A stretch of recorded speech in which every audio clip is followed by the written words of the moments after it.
me, Chef Mitchie from Mitchie's Munchies in Las Vegas, Nevada. I am a brand ambassador for Innovative Sugarworks. You'll have to excuse my attire. I am definitely in the thick of things, but I promise you it'll be totally worth it, because today I am going to show you our fine artist detail brushes.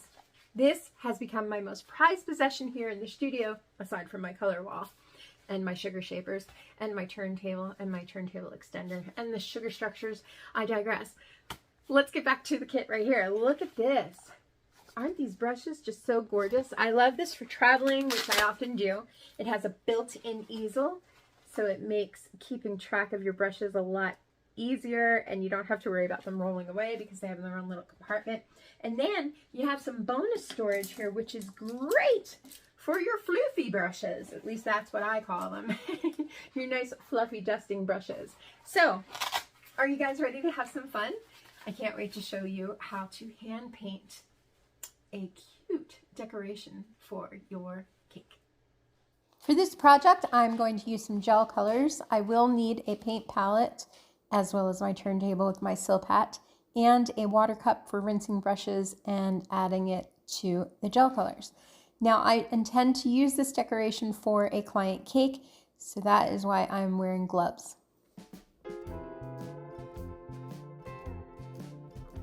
To make a bandana for your cake, you'll want to take some gum paste and roll it out in a great length and a slight width. It just really depends on how much bandana you want to wrap around your cake. I'm not concerned with wrinkles or creases because I'm actually going to use my sugar shapers to accent all of those. So take your bandana, I'm doing air quotes, and start folding over the length sides, the full length sides of your gum paste. Then we're going to take this and we're going to flip it over onto a form. I use half of a styrofoam cake dummy with a flexible cutting board attached to it. This just helps me get the right shape that I'm going to need, because once it's dry, I can transfer it to my cake.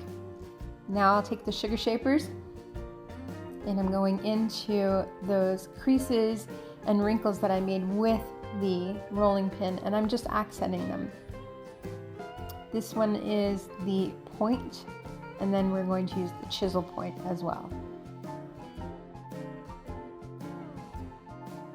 I tend to have a heavy hand, so to avoid ripping through my gum paste, I prefer to use these soft sugar shapers.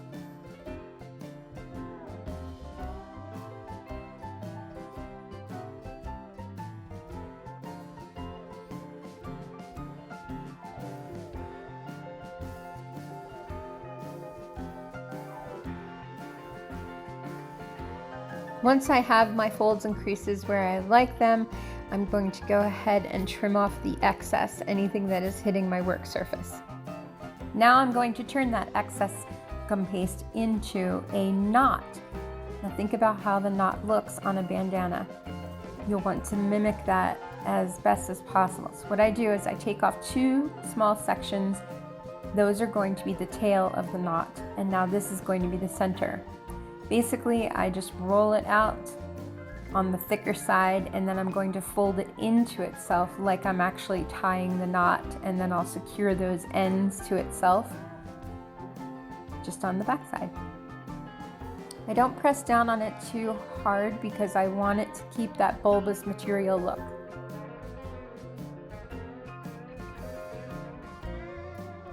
To make the tails of the knot, I'm just balling them up. And then I'm going to just use my hands to model them into little cone shapes here. And we're going to do that on both sides. So it'll be thicker in the middle and thinner on each end.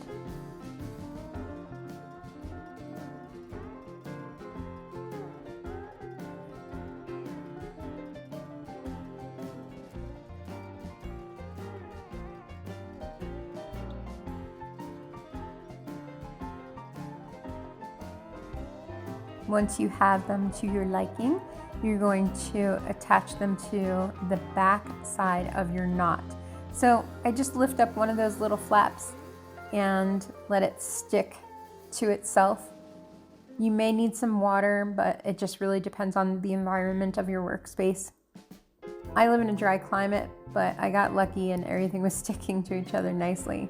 Then I'm going to use my sugar shaper to give it a little bit more character, accent some more of those creases and dents and such. And I'm actually going to make a line down each tail just so it looks like it has that little fold where a knot is.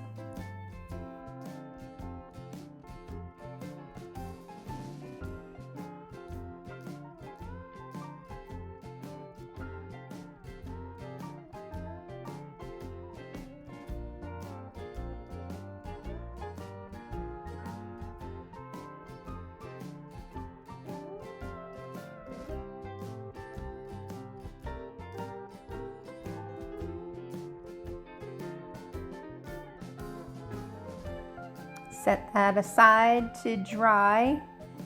And now let's look at some inspiration. I just found some bandana patterns online and printed them out. I am not going to be concise with this at all. I'm just going to wing it. But I will tell you, the first thing that you paint is going to be like the first pancake. You'll want to throw that one out. So usually I think about where I'm going to have the knot of my bandana, and I will start painting right there. That way, if I don't like how the design comes out, I can just cover it with the knot. And that's exactly what's going to happen here. Spoiler alert.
See, it'll be like it never happened.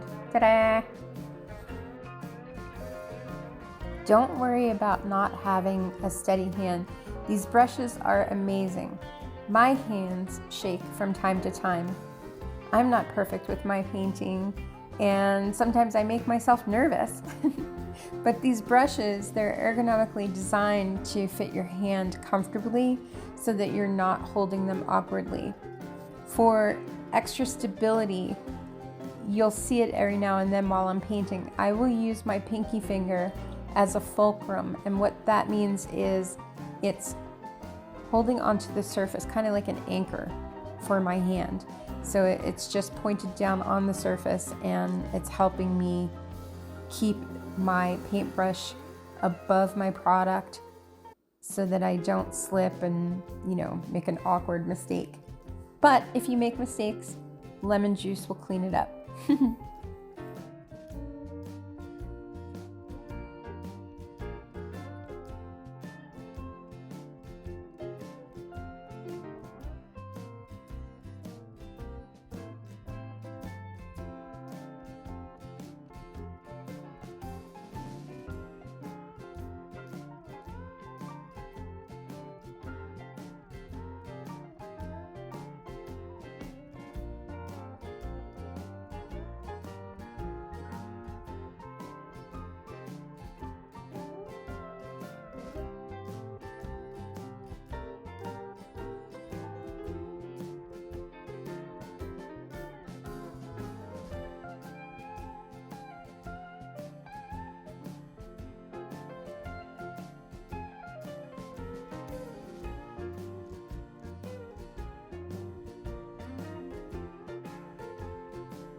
don't feel like you have to do the exact pattern on one of your inspiration picks.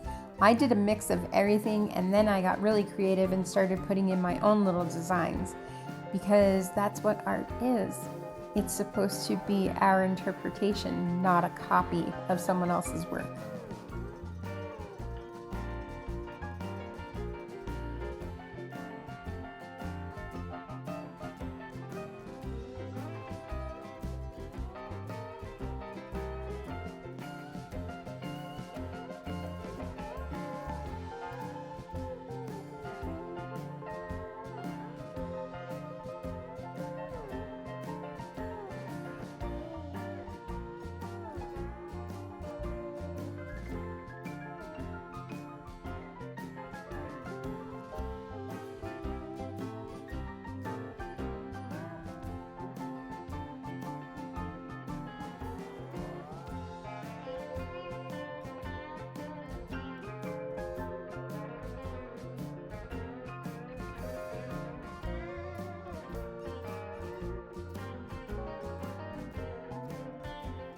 Be sure to carry over your designs that you made on the band of the bandana onto your knot. And also make sure that you paint inside the folds and the creases and give the illusion that the pattern is actually painted all the way around the knot, even though we're not going to paint the underside.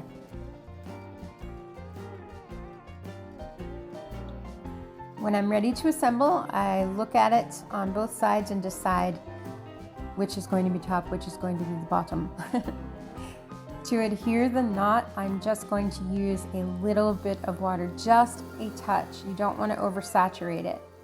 You'll give it a light push into place, making sure that you don't upset the bulbous material. Look, I'm doing air quotes again. And then just go around with a little bit of water in the little spots to make sure that it stays in place. Let it set overnight to dry before attaching to your cake.